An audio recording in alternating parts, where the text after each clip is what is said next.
Testing, testing. 1, 2, 3, 4. Is this on? Hello? Hello?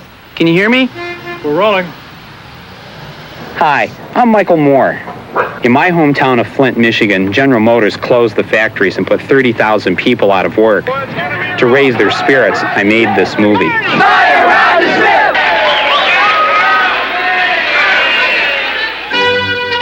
And went off to find GM Chairman Roger Smith to get some answers.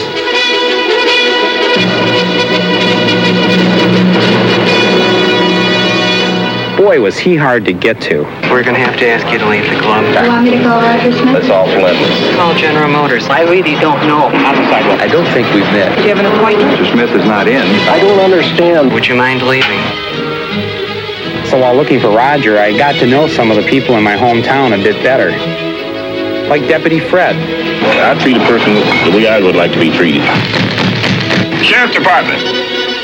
And I met a neighbor or two. I was color analyzed by someone in the IMS line, who are the people who taught me to do colors, and I've discovered that I am another season. Talked to a PR guy at GM. Because a guy is an automobile executive does not make him inhuman.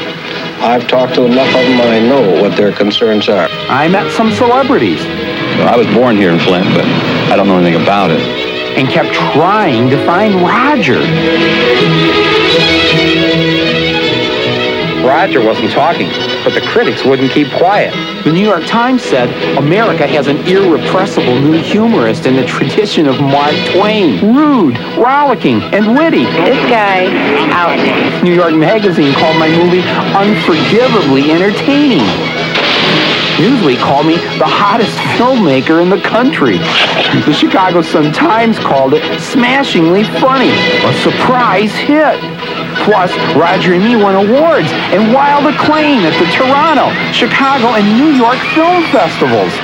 So Roger, if you're out there, listen to the critics. See this movie. Thousands have. You'll enjoy it. After all, I made you a star.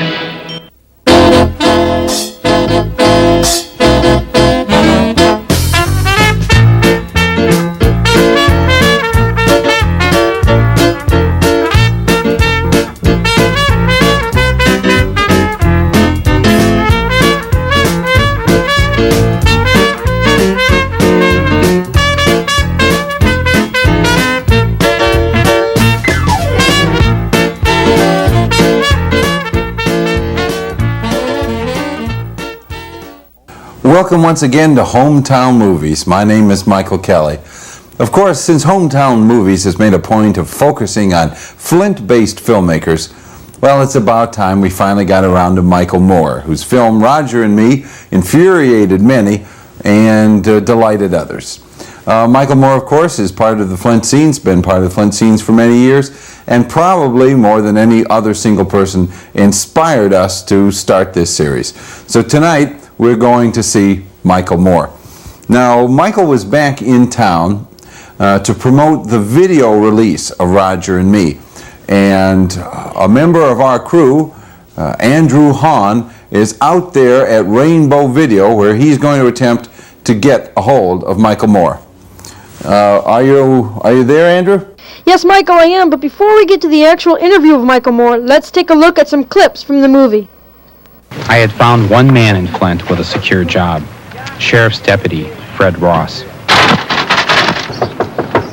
Deputy Fred seemed especially busy these days.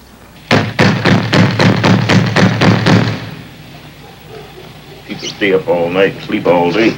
You better get your clothes on. We're here to put you out. I put out some of my best of friends, but nothing personal, you know. They know me. They know what I do, so if they lucky enough to draw me, at least they got somebody they can talk to. What's going to happen to this woman? End up sitting out, letting the new husband come up with the money. I can't imagine somebody getting married to someone as poor as you. It gets kind of rough. Two poor people in the same house. I always tell women you can be poor by yourself. You don't need any help.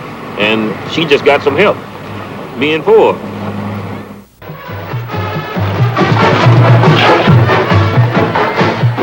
The highlight of the parade was Miss Michigan, Kay Lonnie Ray Rapko. Passing by the dozens of boarded-up stores and hundreds of jobless Flint citizens, she was an inspiring sight to all present. But you go past so many stores that are boarded up and people that are laid off. Well, how does that make you feel, just on a personal level? A little sad, of course. I'm for employment and working in Michigan, and hopefully it's just temporarily. So I just keep my fingers crossed that they'll be back in working soon. I'm trying to stay neutral here. I'm going to Miss America in 2 weeks, and I don't want to... It's a great day for a parade, isn't it? Oh, it's beautiful. It turned out wonderful. I can't believe the crowd. In fact, it's the largest parade I've been in. Really? And I've been in probably over 20. I love coming back to Flint. It's my third trip here, and I love it. Any message to the people of Flint? Just keep your fingers crossed for me as I go for the gold in 2 weeks, and hopefully bring back a crown for Flint and the rest of the Michigan state. 2 weeks later, she got her wish. Our new Miss America, Kay Lonnie Ray Rapko, Miss Michigan. Where are you guys going? Oh, we're going up to the 14th floor. Do you have an appointment? No, we're going to try and see Roger Smith. No, you're not. You're not going to get on one of those elevators. Why is that? If you don't have an appointment, you're not going up to 14. Well, can we go up and try and make an appointment? No. Why? I need Tony or Denise. And the reason to talk to Roger Smith would be? Michael Moore. No, what's your reason for seeing Roger Smith? Excuse me. We're doing... I need to see you. We're making a film.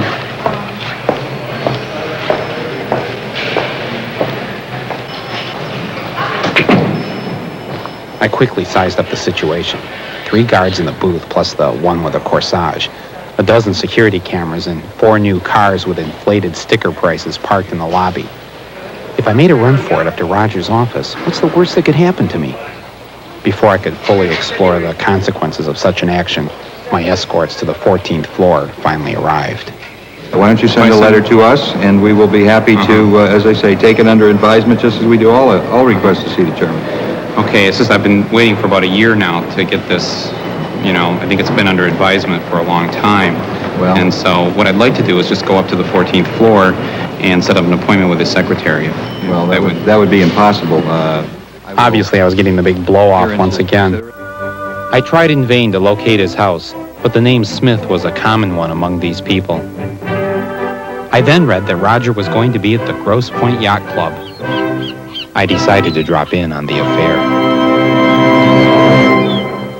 Roger Smith. I haven't seen him. You haven't seen him here yet? Just You calling? who? Roger Smith? Yeah. You want me to call Roger Smith? No, I'm trying to get a hold of the manager to see if anybody knows anything about him. I'm sure he said the Grosse Pointe. I mean, it wasn't him. Can we? It was...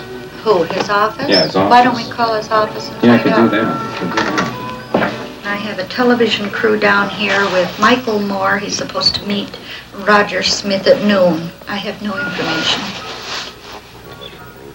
How often does Mr. Smith come here for lunch or dinner? The last time I saw him here was for Sportsman's Night. Yeah, what's that? It's a wild game dinner. Yeah. You go out and shoot your own animal and... Pardon me? You go out and shoot the animals you shoot, you bring here and eat, or... Well, some of the stuff is donated. Yeah. Yeah. The food's like rattlesnake and, let me think of some real exotic foods. Alligator. Eat this stuff here? Roast beef. Yeah, that sounds better. Meanwhile, the more fortunate in Flint were holding their annual Great Gatsby party at the home of one of GM's founding families. To show that they weren't totally insensitive to the plight of others, they hired local people to be human statues at the party.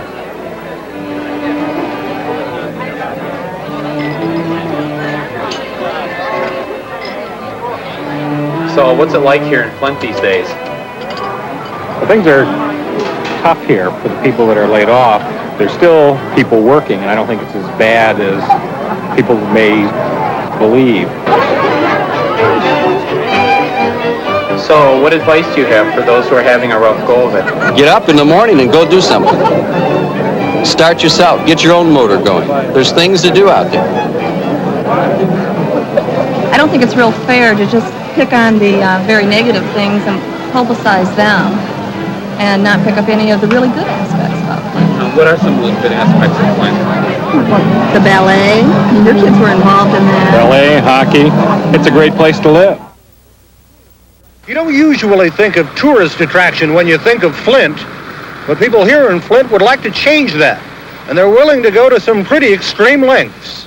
Flint officials would like to see the local tourist economy explode. We've got some great facilities as far as places to stay, interesting places to see, museums, and it's a nice community to visit. This is our visitor's logbook. I see West Germany here, Australia. Jackie, what are some of the things that visitors ask us here? First off, where is the bathroom? That's the question I get asked most. Are you happy with the outcome of Roger Me?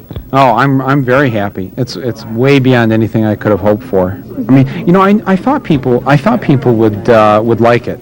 I mean, when I was making it, I thought the time was right. I thought, you know, there really needed to be a response to the 80s. You know, the 80s wasn't just a decade for the yuppies.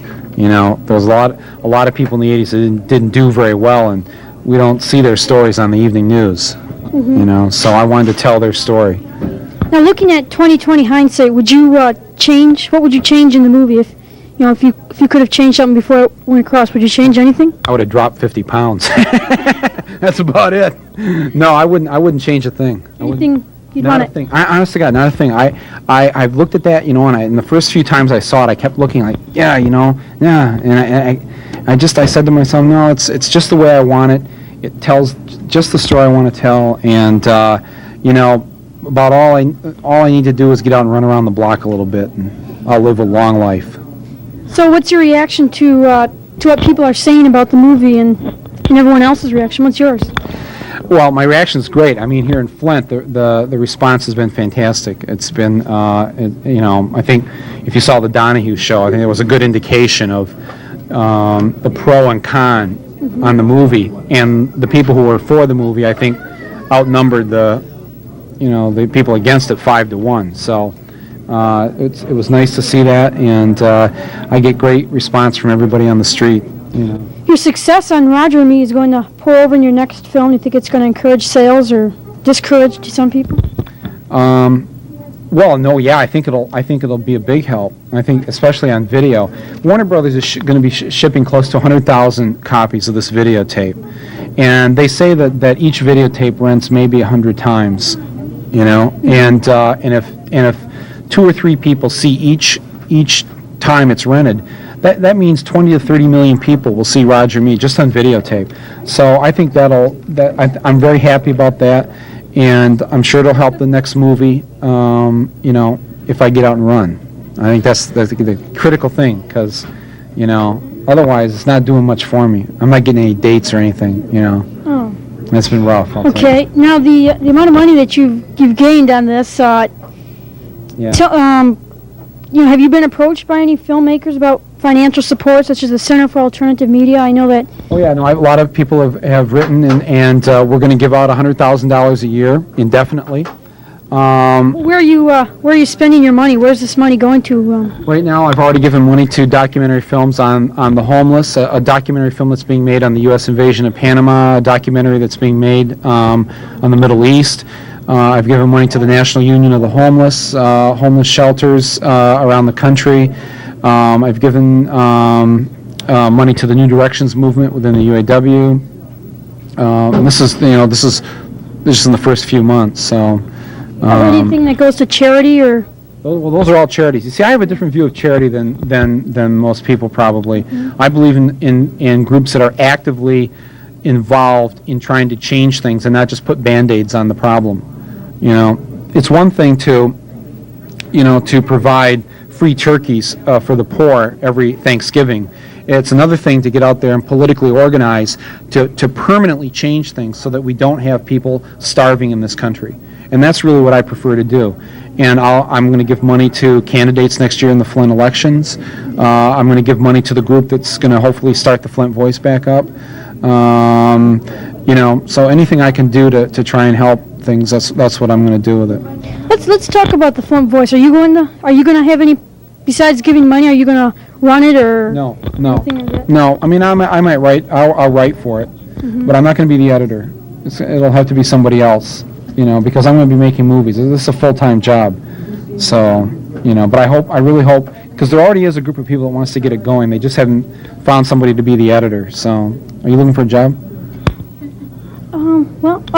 Next question. What was it like to have the national spotlight on Donahue, David Letterman, and Arsenio Hall? And, I mean, you can't be mad at the attention that you've received. No, I mean, all those shows helped the movie. The day after the Donahue show aired nationally, the attendance for Roger Me went up 150%. It was incredible to see the admissions to the theaters the day after Donahue. What that did for the movie, it was fantastic, and it was nice to Arsenio Hall, to meet him. He's a nice guy, Letterman, nice guy. Jay Leno, great guy, Harry Smith, CBS Evening News, a real jerk. No, the CBS Morning News, that's what it was. Yeah, Now, have you gotten any fan mail? Do you think that you would with all the attention? I get about 100 letters a day. I get an average of 100 to 120 phone calls on my answering machine a day. You return those calls? 120 calls a day? Are you crazy? Do you return any of those calls? I return very few of them at this point because I've been on the road. Now, if you were Roger Smith, how and you had someone like yourself, the same thing, how would you handle it? Oh, I think he should have talked to me. I mean, I think other corporate executives would have talked to me. I think, but what was he going to say? I mean, he was in a funny position. Here he was making $5 billion in profits a year for the company, record profits, #1 Fortune 500 company in the world, and at the same time he's laying off tens of thousands of people. How did that happen? You're supposed to lay off people when you're losing money. The American dream used to be that if you worked hard and the company prospered, you prospered. Now it's you work hard, the company prospers, you lose your job. That is the weirdest equation that makes no sense at all, and it's ruined the lives of thousands of families here in Flint.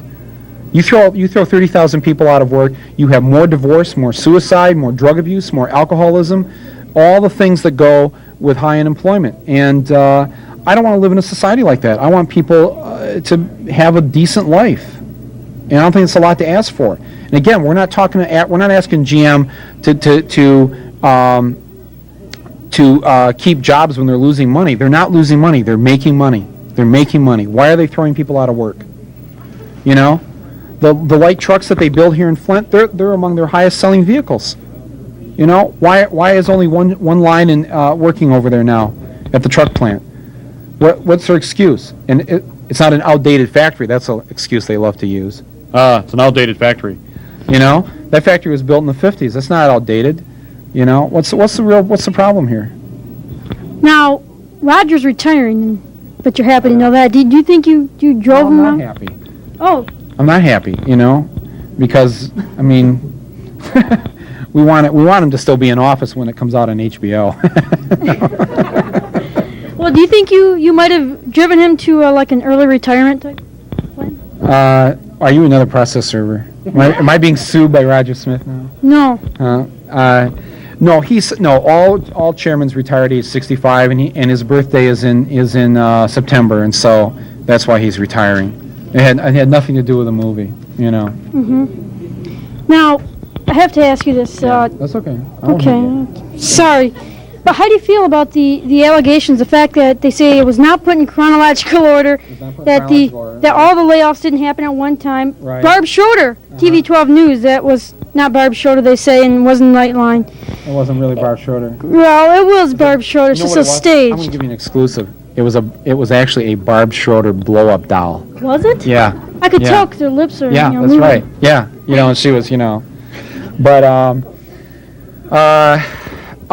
you want to know what I have to say about all this? Yeah. Okay, let me ask you. You're a video producer here. You're going to do this little documentary on my appearance here. Mm-hmm. Are you going to air this on Comcast channel 17? Yeah. In the exact same order, unedited, that it happened in here today? Or Should we? Yeah, we will. Nah. You're not going to do that, are you? You're going to go We'll back, edit that out. You're going to go back and let me tell you what you're going to do. You're going to go back into an editing booth and you're going to rearrange scenes. You may have this interview before the TV12 thing. You may have an interview with a person you did over there before me, after me. You're going to do it in the way that it makes sense because you got to tell a story that has continuity, that has a beginning, a middle, and an end. Okay, and that's what we did with Roger and Me, and that's what you do with all films. It's a phony charge meant to get attention focused away from what the real issues are in the film. If you're General Motors, if you're Channel 12, if you're the Flint Journal, and you have, especially if you're the media here in Flint, and you haven't covered the story about the loss of jobs, and all of a sudden you look pretty ridiculous to the national press because they come here to Flint and they say, it took a movie like Roger Me to focus attention on the fact that 30,000 people lost their jobs here. Where was the media here in Flint for the last 10 years? Why weren't they doing their job? Well, they look pretty silly, so they have to invent things in order to get attention away from the fact that this is a true movie. Everything in this movie is true. Everything happened. It happened in the exact same context I said that it happened in. And if you live here in Flint, you know it. And ask anybody in Flint if they've seen this movie. They know that movie's the truth. Does that make sense to you? Or? Yeah, it does. What do you have to say about the? I think it was the president of Channel 12 and then Channel 7 saying that in Channel 7 in Detroit saying that they did not drive away. They really did drive away the Nightline van, but it was recovered on time, and Barb Schroeder wasn't really there. Well, who cares? I mean, was it really? The van was really stolen. That's the point. You see, the satellite van was stolen. Okay, and it's in the movie to prove a point, which is that we have a very high crime problem here in Flint, and that even the media isn't safe when they try to do a story on the crime problem. Their truck is stolen while they're doing the story. I mean, it's very ironic, it's funny, and it's sad at the same time, and that's why it's in the movie. Now, what the Flint Journal, what Channel 12 want to do is split hairs. What they want to say is, well, you see, it wasn't really ABC Nightline, it was ABC owned station in Detroit. It was their van. It wasn't the Nightline van, it was the ABC van. Who cares? I mean, does anybody really care? Was Barb Schroeder really there live at that time? Barb Schroeder was there doing a report at the time. We bought footage from Channel 12. We bought a ton of footage from them. We transferred it to film and put it in the film. I don't know what else to say about that. I don't know what do you think their problem is? I mean, I don't know. What's the big deal? I don't know. Yeah, I don't know either. There's one essential truth, and that's 30,000 people have lost their jobs in this town, and we've gone to hell in a handbasket as far as I'm concerned. And what's been the response from the politicians and the media? Let's build Auto World. Let's spend $100 million and think that 1 million people a year are going to come here and spend their vacation. I love this place, but I'm smart enough to know that 1 million people a year aren't coming here on their vacation. And $100 million, you could build homes for 2,000 families for $100 million. The $100 million they spent on Auto World could have built homes for 2,000 families. And as a citizen of this county, what would you rather do? Would you rather have this goofy theme park that's open on the summers, for 3 days a week with teen dances that nobody goes to, or would you rather have people housed? It would seem like even for your own self-interest, even if you didn't give a damn about the poor, you would say to yourself, geez, it is in my best interest to have people working and living in decent housing. Because then there's going to be less crime, less drugs, less everything else, that's ripping our society apart. I don't know. Right. Yeah. Right when you walked in here, there's people that greeted you at the door. Who were they? Where? Did they have to do with Fred Ross at all? Oh yeah, no, it was a process server giving me he's suing me. He thinks he's a star of the film. I can see. I mean, Hollywood agents have called him, wanting him to be in their movies. Seriously. So I think it's kind of gone to his head. I guess that he claims that you said it was going to be a non-profit film and he wanted money Well, I didn't claim anything other than to tell him exactly what we were doing, which is making a film about the economy here in Flint. And I didn't go through him to begin with. I went to Sheriff Joe Wilson, and we went and we filmed evictions that were happening out in public as news events. And, I've seen Channel 5 and Channel 12 film Fred Ross at evictions. How come he's not suing them? They put him on their evening news, they sold commercial time, and their corporations made millions of dollars last year in profits because they were able to, have Fred Ross and others on the evening news. Why aren't they being sued? You say I mean, it's a personal attack that's being financed by somebody else here in town, and that's the story that'll come out when some media person wants to dig into it. And if you look at this lawsuit, they're not suing Warner Brothers. That's very odd. I mean, Warner Brothers owns the film. Warner Brothers has the money. You know, the first thing they teach you in law school is you sue the deepest pockets. You sue the deepest pockets. You know, why aren't they suing Warner Brothers? Why are they just suing me? You know, what's the point here? You know, so he's not going to get one nickel, not one nickel, as far as I'm concerned. And in fact, as I said to Channel 12 earlier, what I will do is, in addition to having already paid the rent for the 4 families in the film that were evicted, I've got their rent paid for the next 2 years. I'll pay the first month's rent of, I sound like the guy on New York Carpet World. I'll pay until Saturday, a one-time only sale. The guy's on every week saying it's a one-time only sale. Next week, starting on Monday, for 5 days, whoever's evicted by this man, I'll pay their first month's rent, up to $400. You know, I don't know.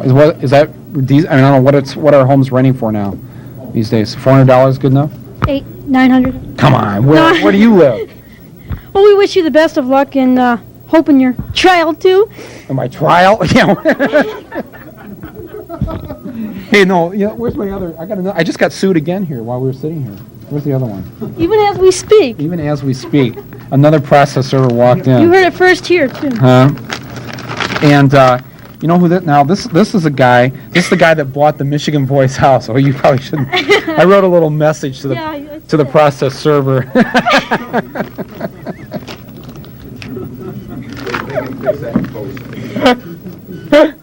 Anyways, this is the guy. This is the guy that bought the Michigan Voice house. This is the guy that bought the Michigan Voice house. He bought it from us 4 years ago, and he's just discovered that there was a $35.70 sewer bill due to the city of Burton. Oh no. Yeah, that we did not pay. That Burton is now charging him $35 for his sewer bill, and he has now sued me for the $35. So you go to Davison, right? Mm-hmm. You're not in high school yet. I go to Kersley High School. Oh, you go to Kersley, but you live in Davison. Why is that? Because the boundaries have changed. The boundaries have, you know what? The boundaries have changed. I'm a film professor from Central Michigan University. You know, I've seen the film 3 times, and I know that, for example, they talk about mixing up chronology, you know, that the things aren't done in like the layoffs all didn't happen at the same time. Yeah, but if you watch the film carefully, you could see that what he's talking about is something that happens over 10 or 12 years. You know, if you see the film, you know, watch the film carefully, they showed newspaper headlines. Newspaper headlines have dates on them. Well, that was very interesting. There's not a lie in it. In fact, I don't think he went far enough. I would like to have been his assistant. The movie was a great success. Here, a great turnout. But the movies, they're just all rented out. At the Genesee County Rainbow Video, I'm Andrew Hahn for Hometown Movies. Back to you, Mike. Well, it looks like a lot of fun, Andrew. Have you gotten your copy yet? No, not yet, but I'm certainly in line for one. Okay, thanks a lot, Andrew. For Hometown Movies, that was Andrew Hahn out at Rainbow Video. And for all of us here at Hometown Movies, this is Michael Kelly. We'll see you next show. I think Michael Moore is on target. I think his analogy that he used, I heard him in an interview recently where he talked about, just like the doctor that you go for a physical examination, the doctor says, well, I'm sorry to tell you, Andrew, you have cancer. Well, obviously, you're upset, but you don't say, well, why are you being so negative? Why are you being so negative about me? Well, sometimes you have to tell the truth. And I think Michael Moore, in a very humorous and satirical way, told a great deal of truth about this community, a community that I was born and raised in.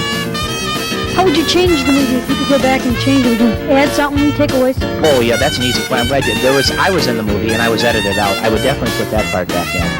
I was edited out of the movie, which still kind of yanked me off to this day. I'm still a little upset about that. I'd have put my part back in. Other than that, I'd leave it exactly the same. What harm would there have been in making the movie another 90 seconds longer? Come on. 90 seconds, put me in there, and then I've been happy. Yeah. Although my Uncle Jerry is in the movie, which is kind of nice. He's